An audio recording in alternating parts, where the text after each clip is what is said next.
સ્વાગત છે એક સરસ મજાના બ્લોગમાં. કેમ છો? આઈ હોપ કે બધા મજામાં હશો. અને જય શ્રી કૃષ્ણ, જય માતાજી, જય ગોપાલ. તો આજે ભાઈ દેશી પણ બને છે, વિદેશી પણ બને છે. ચાલો બતાવો. તો દેશીમાં આજે બને છે ભજીયા અને વિદેશીમાં બને છે ફ્રેન્ચ ફ્રાઈઝ. અને જો કે લાલ બટેકા જે આવે છે એ લાલ બટેકા લઈ આવ્યા હતા, એટલા માટે ટેસ્ટ કરવા માટે થોડીક જ ફ્રેન્ચ ફ્રાઈઝ બનાવી છે. સાથે અહીંયા ભજીયાની તૈયારી થઈ ગઈ છે. અહીંયા મરચાંના જે રીંગ ભજીયા બનાવવાના છે, અહીંયા કુંભળિયા બનાવવાના છે. મમ્મી શાક લેવા ગયા હતા પણ શાક લેવામાં મરચાં નહોતા, એટલે મમ્મી થોડુંક કટિંગ કરીને મરચાં ને એવું બધું લેવા ગયા છે. એટલે મને હું છે ને મેં કીધું તમે લઈને આવો ને ત્યાં સુધીમાં થોડી ઘણી રસોઈ બનાવી નાખું, ફ્રેન્ચ ફ્રાઈઝ બનાવી નાખું. બરાબર, તો ચાલો જમવા. ચાલો કુંભળિયા બનાવું એટલે હું તમને બતાવું કેવા કુંભળિયા મેં બનાવ્યા છે. મને બહુ મસ્ત કુંભળિયા બનાવતા આવડે છે. કોઈને ટેસ્ટ કરવા હોય તો કહેજો, આપણે પાર્સલ સેવા કરી દઈશું, પણ એના માટે તમારું એડ્રેસ છે. ચાલો, મારામાં બધાની બહુ કમેન્ટ આવે છે ફ્રેન્ચ ફ્રાઈઝની રેસીપી માટે.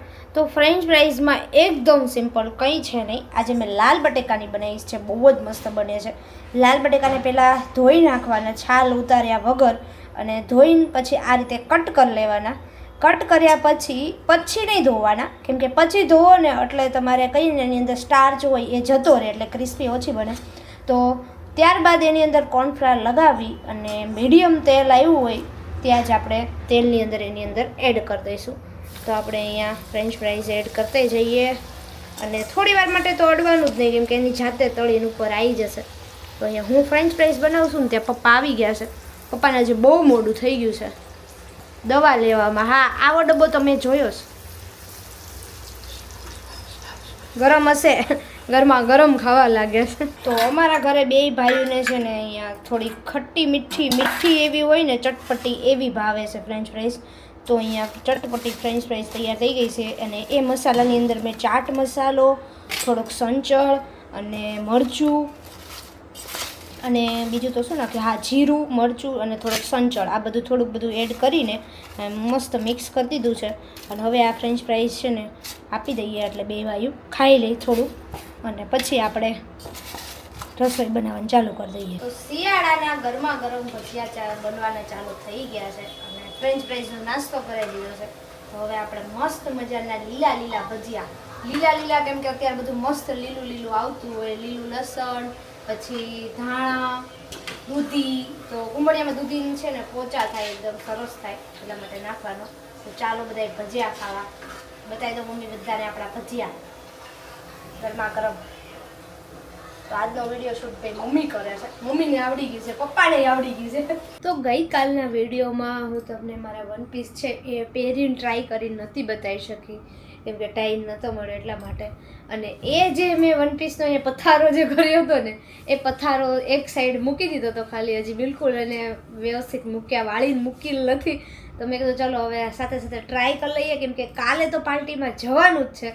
હવે હું નક્કી કરું મારે કયા કપડાં પહેરવા, પછી હું ધવલને કહું કે તમારે આ પહેરવાના, મારા મેચિંગ પહેરવાના કે ઓપોઝિટ પહેરવાના. આઈ થિંક મેચિંગ તો થશે જ નહીં. હવે ક્યારેક થઈ જાય એનું કાંઈ નક્કી નથી હોતું, કેમ કે હવે અમારે બહુ મેચિંગનું બહુ ઓછું થાય છે. તો ચલો હવે આપણે ટ્રાય કરીને હું તમને બતાવું, અને તમે મને ખાલી કમેન્ટ કરી દેજો કયું વધારે સારું લાગે છે. તો ફાઇનલી મેં મારું પહેલું વન પીસ અહીંયા ટ્રાય કર્યું છે, તો તમે લોકો કમેન્ટ કરજો કે આ કેવું લાગે છે. અને આ વન પીસ છે ને જ્યારે અમે પ્રી વેડિંગ કરવા જવું હતું ત્યારે શોપિંગ કરવા ધવલ ગયા ને ત્યારે આ વન પીસ મેં લીધું હતું, ધવલે લઈ આપ્યું હતું. તો એ વન પીસ છે, ધવલનું તો ઓલ ટાઈમ ફેવરિટ છે. જ્યારે કહીએ ને ત્યારે એમ કે આ પહેર, કાં તો પ્રી વેડિંગ વાળું મરૂન છે એ પહેર. તો આ આપણે છે આવું સ્કાય બ્લુ કલરનું છે, અને આ રીતની સ્લીવ છે, અને આ ઓફ શોલ્ડર પણ થાય છે. તો ઓફ શોલ્ડરનું પણ ઓપ્શન અહીંયા આવે છે. તો ચલો બીજું ટ્રાય કરીએ. આ છે મારું બીજા નંબરનું વન પીસ, જો બ્લુ કલરનું, અને ડેનિમ છે. તો આ પણ મેં મેરેજની શોપિંગ કરી હતી, અને પ્રી વેડિંગમાં મને ઈચ્છા હતી કે હું ને ધવલ બંને છે ને ડેનિમ પહેરીએ. તો આ ડેનિમ લઈ આવી હતી. ધવલ માટે બ્લુ કલરનું શર્ટ લઈ આવી હતી, અને મારે માટે આ બ્લુ કલરનું. પણ પ્રી વેડિંગના જ્યારે કપડાં સિલેક્ટ કરવાના આવ્યા ને ત્યારે કેમેરામેને ના પાડી દીધી, આ કલર આપણે પહેરવાનો થતો નથી, કે જેના માટે મેં ખર્ચો કર્યો હતો ને એ રહી જ ગયું પહેરવાનું. અને બીજું એ કે આ છે ને મને બહુ જ ગમતું હતું અને મેં ઝુડિયોમાંથી લીધું હતું અને મને એકદમ મારી સાઇઝમાં મળી ગયું હતું. તો તમે બધા કમેન્ટ કરજો આ કેવું લાગે છે વન પીસ છે. તો આ છે 3જા નંબરનું વન પીસ જે મેં મારા બર્થડેમાં લીધું હતું અને એ પણ સગાઈ પછી પહેલી વખત જ્યારે મારો બર્થડે હતો ત્યારે લીધું હતું. એટલે 2022માં આપણે સગાઈ થઈ ને ધવલ? તને નહીં ખબર? ના ના 23માં તું તારીખ ભૂલી ગયો. 22માં સગાઈ થઈ ને 2023માં જ્યારે મારો બર્થડે આવ્યો ને ત્યારે મેં આ લીધું હતું. અને હવે છે ને થોડુંક આમ ફિટાઈ થઈ છે મતલબ કે હું જાડી થઈ ગઈ છું, પેટ દેખાય છે એટલે જોકે આ તો ડિલીટ જ કરવાનું છે, આ કઈ પહેરવાનું થતું નથી. પણ ધવલને તો એ ગમ્યું છે. કેવું લાગે? બસ બહુ મસ્ત. જો એને તો ગમી જોકે એને બધા વન પીસ ગમશે. ડ્રેસ ગમશે, કુર્તી ગમશે, ડ્રેસ નહીં ગમે. કુર્તી ગમશે, વન પીસ ગમશે, જીન્સ ગમશે, પણ સાડી તો નહીં જ ગમે. ચણિયા ગમશે પણ સાડી તો નહીં જ ગમે. ચાલો આપણે ત્રીજું વન પીસ છે એ તમને હું રેન્ડમ બતાવી દઉં. એકદમ પ્લેન જ છે. જો તો આ જે છે એ ચોથું મારી પાસે 3 તો મેં ટ્રાય કર્યા. આ ચોથું જે વ્હાઈટ છે એકદમ પ્લેન છે અને આ બંને મેં રેન્ડમ એમને લીધેલા છે. મારા બેન પાસે જામનગરથી મગાવેલા છે. અને આ છે એ બ્લેક છે, એ પ્લેન છે. આ મેં ગોવા હું ગઈ હતી ને ત્યારે મેં આ લીધું હતું અને મતલબ પહેર્યું હતું, લીધું હતું નહીં, ગોવા પહેર્યું હતું મેં. અને આ વ્હાઈટ તો જો કે હજુ એક જ વાર મેં પહેર્યું હતું, એ પણ હોળીના ફંક્શનમાં. હમણાં જ્યારે હોળી ગઈ છે વ્હાઈટ કલરના ફોટા પાડ્યા છે ને એ. અને ચલો હવે નેક્સ્ટ બીજા પહેર્યા. આ છે 6ઠ્ઠા નંબરનું વન પીસ. અને જો આ હમણાં જ હું મારા ફઈ સાથે શોપિંગ કરવા ગઈ હતી 2 મહિના પહેલાં, દિવાળી પહેલાં. તો ત્યારે હું આ લઈ આવી હતી. મેન મારા ફઈન છોકરીએ બંને સેમ લીધા છે. આઈ થિંક કલર બંનેને અલગ અલગ છે. એણે હજી લગભગ પહેર્યું નથી એટલે મેં હજી નથી પહેર્યું. ટેગ પણ એમનું છે અને ફિટિંગ પણ નહીં કરાવ્યું હજુ. તો કમેન્ટ કરો કે આ કેવું લાગે છે. અને મને આનો કલર બહુ ગમે છે અને હાવ ડિફરન્ટ લાગે, એકદમ સિમ્પલ ને સોબર લાગે છે. 7 નંબરનું વન પીસ કંઈક આ કલરનું છે, મસ્ત પીચ કલરનું. તો તમે મને કમેન્ટ કરો. અને આ વન પીસની વાત કરું ને તો આ વન પીસ છે ને એ જુનાગઢથી લીધેલું છે. મારા ફઈએ મને ગિફ્ટ આપેલું છે. અને કેટલા વર્ષ જૂનું ખબર? લગભગ ઓછામાં ઓછું 6 કે 7 વર્ષ જૂનું છે. હા 6 વર્ષ જૂનું આ વન પીસ છે. તો ત્યાર પછી મારી સગાઈ થઈને, સગાઈ પછી લગ્નને બધું વહી ગયું. પણ મેં એક જ વખત જ યાર એક કે બે વખત જ પહેર્યું છે. એક બર્થડે પાર્ટીમાં ગઈ હતી ત્યારે અને બીજું ધવલ મારી ફર્સ્ટ એન્ગેજમેન્ટ એનિવર્સરી હતી ત્યારે હું ને ધવલ બે સિંધુ ભવન જમવા ગયા હતા. ત્યારે વેરાયટીમાં જમવા ગયા હતા. ધવલ મને યાદ છે ત્યારે મેં આ વન પીસ પહેર્યું હતું. તો આ છે 8 નંબરનું વન પીસ. મારી પાસે 10 જેવા 12 જેવા વન પીસ છે. તો છે ને આ વન પીસ મને મારા ભાઈએ બર્થડેમાં ગિફ્ટ લઈ આપ્યું છે. અને આની ડિઝાઇન કંઈક યુનિક જ છે. જો એક સાઈડથી આમ ઊંચું થોડુંક રહી છે. અને આ તો હજી પહેર્યું જ નથી. જો પહેલી વાર જ ખાલી પહેર્યું છે. પહેલી વાર જેવી મારા માટે લાવ્યો હતો ને ત્યારે ફિટ થયું હતું. એટલે બીજું નંબર મગાવ્યું એમ. થોડીક મોટી સાઇઝ કેમ કે હવે મોટી થઈ ગઈ એટલે. અને આ જો કંઈક આવું છે. તો આ કેવું લાગે છે કમેન્ટ કરજો. જાજા બધા બ્લુ ને સ્કાય બ્લુ આવા 3-4 એક હરખા કલરના છે. જો મસ્ત મજાનું છે. આમ એકદમ હળવું છે. ઉનાળામાં બહુ મજા આવશે પહેરવાની. લાસ્ટ વન છે મારી પાસે આ વન પીસ જે એકદમ સિમ્પલ અને સોબર અને આમ થોડુંક વેસ્ટર્ન ટાઈપ એમ મીડિયમ છે એમ. અને આમ છે ને લુક વાઇઝ બહુ મસ્ત છે. આને આ રીતે પણ પહેરી શકાય છે કોઈ એવી જગ્યાએ પાર્ટીમાં એમાં ગયા હોય અને તમારે આ રીતે ના પહેરવું હોય તો આના ઉપર સ્ટ્રગ આપેલી છે, કોટી આપેલી છે.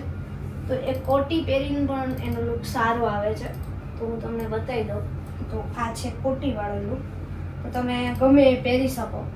જેમ કે તમે ફેમિલી બહાર ગયા હોય ને ડાયરેક્ટ કોઈ તમારા ફેમિલી ફંક્શનની અંદર જવું હોય તો આ કોટી લગાવી અને આપણો લુક થઈ ગયો ફેમિલીવાળો.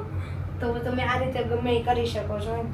તો આ રીતે ડબલ લુકવાળું છે. આઈ મને ગમે છે. તો આ નક્કી તો આ જ થયું છે આ પહેરવા માટેનું. તો હવે તમે લોકો કમેન્ટ કરો કયું વધારે સારું લાગે છે. અને કમેન્ટ બહુ જલ્દી કરજો કેમ કે હું કાલે આ વિડીયો અપલોડ કરીશ ને બપોરે કર્યો છે કાલે મારે અપલોડ. એટલે તમે મને 2 કલાકની અંદર કમેન્ટ ફટાફટ કરી દો ને તો મારે 5 વાગે તો તૈયાર થવાનું છે. હવે કાલના વિડીયોમાં ના લેવાનું એટલા માટે મારે તમને આજે સ્પેશિયલ વિડીયો બનાવીને તમારી સાથે શેર કરવો પડ્યો. બસ મારી પાસે આટલા જ છે. 9 આ વન પીસ, એક બીજું પડ્યું છે 10, એટલે કુલ 10 વન પીસનો સ્ટોક છે મારી પાસે. કોઈને જોતા હોય પહેરવા તો કમેન્ટ કરી દેજો, આપણે પાર્સલ કરી દેશું ઘરે, પાછું તમે મોકલી દેજો મને, બરાબર? ભૂલતા નહીં. પહેરવા માટે આપું છું લે દેવા માટે નહીં. કેમ કે મને જ આટલા બધા ગમે છે ને એટલે હું કોઈને આપતી નથી. પહેરવા માટે છુટ્ટી બધાને લઈ જવાના. તો જો આ રીતે મારી પાસે સ્ટોક છે. અને આ જે બ્લુ કલરનું વન પીસ જીન્સ વાળું હતું ને ભૂલી ગઈ, એની અંદર બેલ્ટ પણ છે. તો આવા છે. ચલો કમેન્ટ કરી દો ફટાફટ. અને ધવલ હવે તમે કહી દો મને કયું વધારે સારું લાગે છે. મને તો બધા ગમે છે.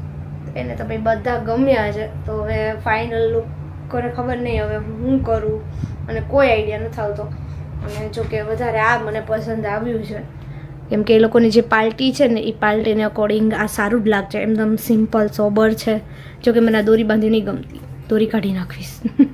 તો આ દોરીને છે ને કાઢી નાખવી છે અને પછી આ પહેરવાનું છે.